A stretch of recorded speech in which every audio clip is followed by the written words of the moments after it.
But Junto writes, you know those books that you take with you everywhere, that you won't stop talking about to your friends, that bring it all back, that change you? Anyone's Ghost is that book. Thompson has fired a literary flare into the black night of the universe, and the illumination is spectacular.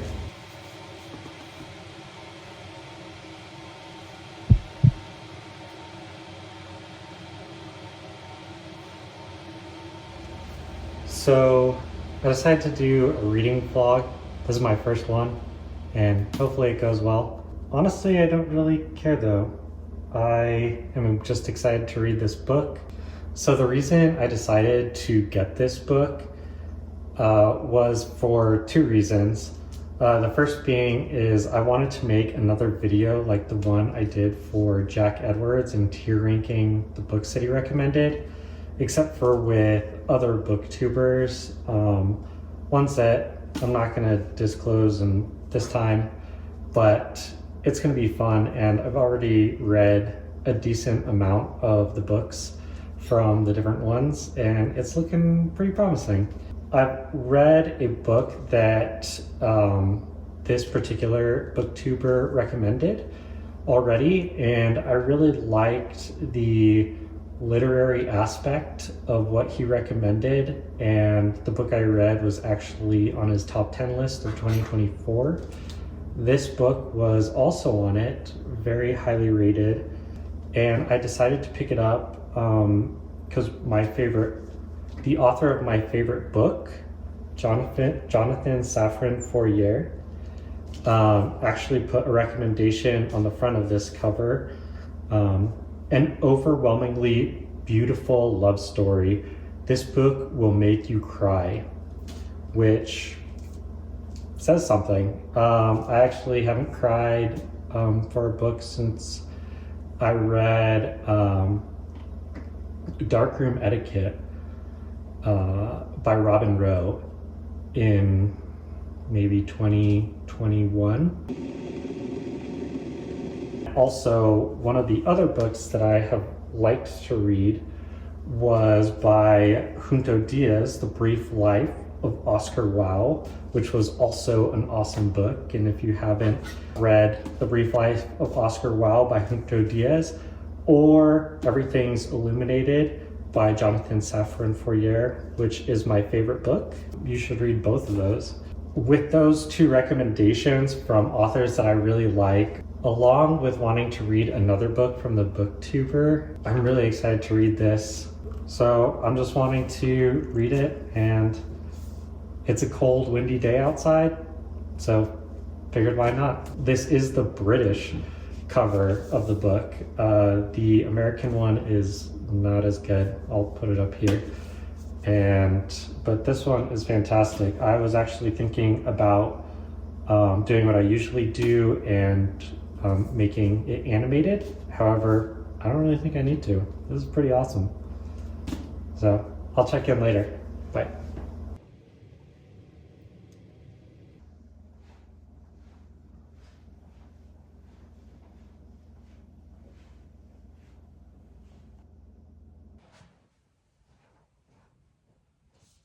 All right, so I have thoughts. I just got through the first chapter and it was very good. I made a decent amount of underlining and highlights in it. It was 3 pages and extremely, extremely well done. Just some good imagery going on, along with the story of longing at someone that he lost. So the book starts out with the gut punch of it took 3 car crashes to kill Jake. He says that he's there for 2 of them. I'm not giving too much away because, like I said, this chapter is only 3 pages. But then it dives deep into what he's thinking, how he came to hear about Jake's death, who they weren't really talking. It really just has some beautiful language. Quotes like, "It's getting late enough to be early," as he's waiting to go to the funeral the next day. I came here on a Klonopin warm flight to witness their grief and to understand how it matches my own. I reopened the message that told me of the third crash. I can't believe I'm telling you this. From an acquaintance I would have forgotten about completely if it weren't for the internet's insistence on keeping people around. All that within the first couple of pages, and I am very excited to keep reading this. It is going to be, what I hope, a really good journey.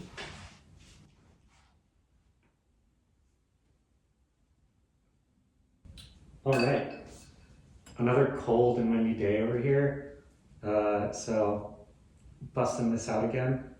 Not that I'm having trouble reading it on nice days, it just happens to be kind of wintry outside. But I am currently on page 63. So a fifth of the way through this book and really enjoying it so far.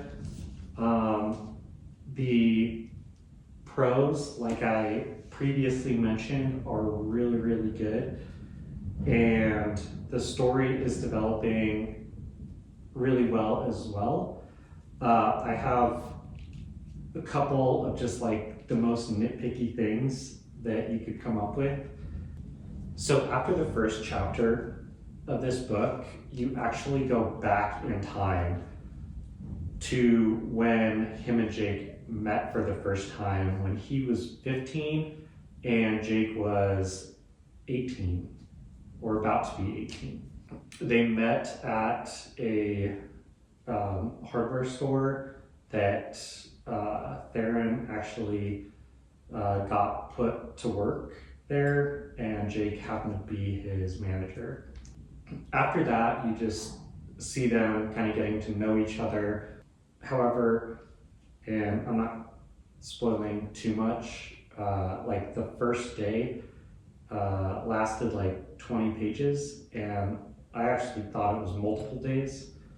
So I guess August could have done a little bit better job. The only other thing that I have really thought was weird at first, this book, like I said, has some of the greatest prose that I've read in a while.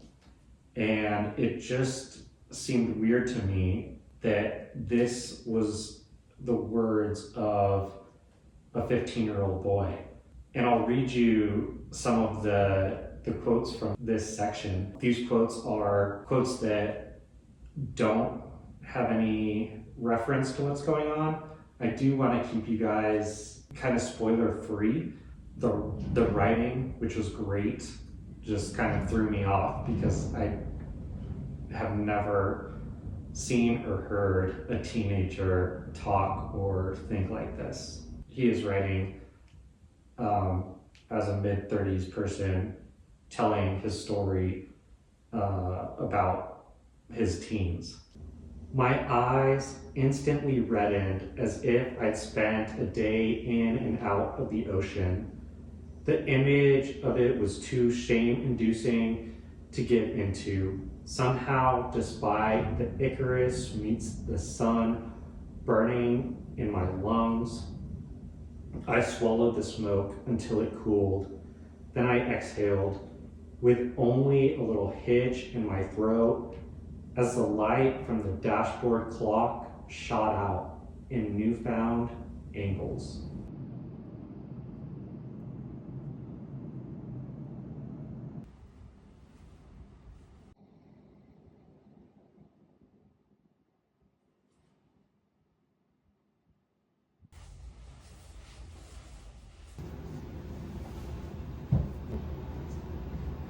So the first crash happened. Not great. The book is going great. The crash was not. And it was pretty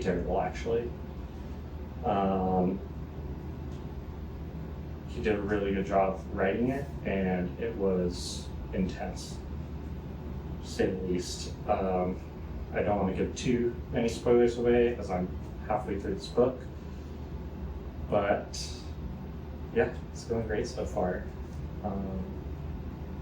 Also, from now on,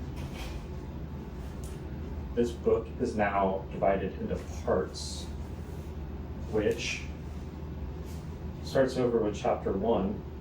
So from now on, I'll be saying that I'm in part 2, section 1 or whatever.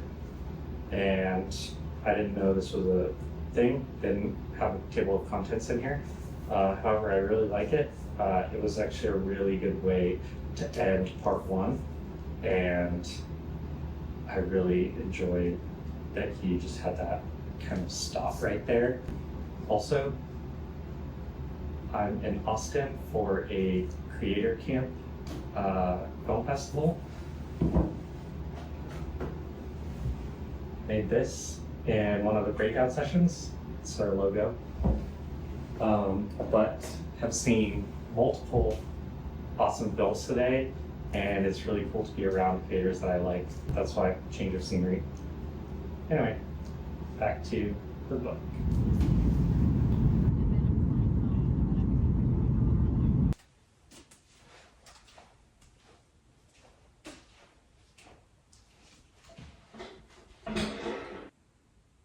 So I didn't cry.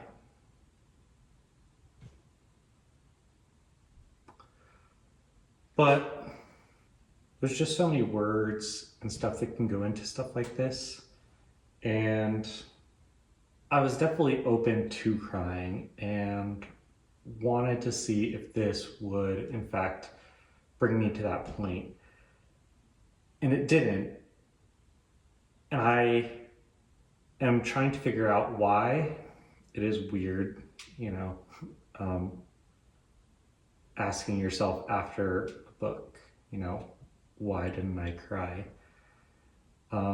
But since it's on the cover and we're on the topic, let me break this down for you and give you my final thoughts. To do this, I'll compare this to the one that I cried to last, which was Darkroom Etiquette by Robin Rowe. And I think what I did there was I didn't cry at it the first time I read Darkroom Etiquette. I actually went back and reread some chapters, not in response to me wanting to cry for it, but because I just really liked how those chapters were, and I really wanted just to be with those chapters again. It's something that I do with multiple novels.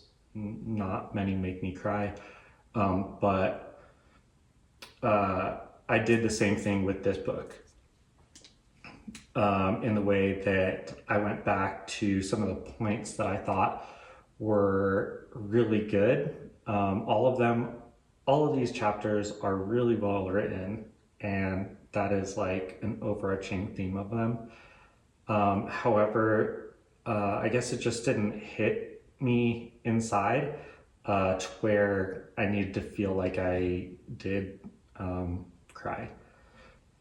As I've already shown you in other parts of this video, this book really, really does well with prose, and that is something that I really like within a novel.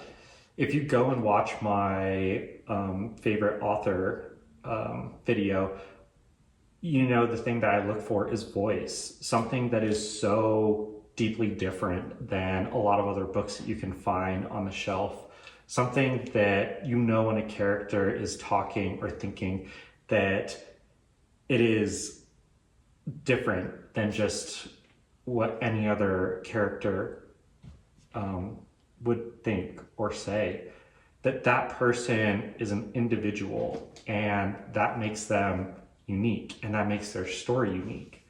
This book did that, and it did that really well. It used the main protagonist, Theron's voice, to come across so so authentic and pure in the fact of his longing from the time he met Jake to the time after Jake passed away after the 3 car crashes. I will say that the downfall for me for this book, which may not be for everybody else who reads it, was the ending. Obviously, like I just said, I didn't expect it to be a happy ending, but it just felt very quick and staggered, something akin to it, where you know, you have this beautiful, beautiful story, and then you're just like, I want to make sure that the ending here goes with the first sentence of the novel, which is, it took 3 car crashes to kill Jake. So that being said, though, this book is still very much worth a read. I don't really want to give away my rating yet, because like I told you in the beginning, I do plan on doing a tier ranking video for this and other books that other booktubers have recommended. I will say though, just if you are thinking that this might be like up your alley, I would definitely recommend it. The prose were on point, so beautiful. I highlighted and underlined so many lines in this book. So that wraps up this video.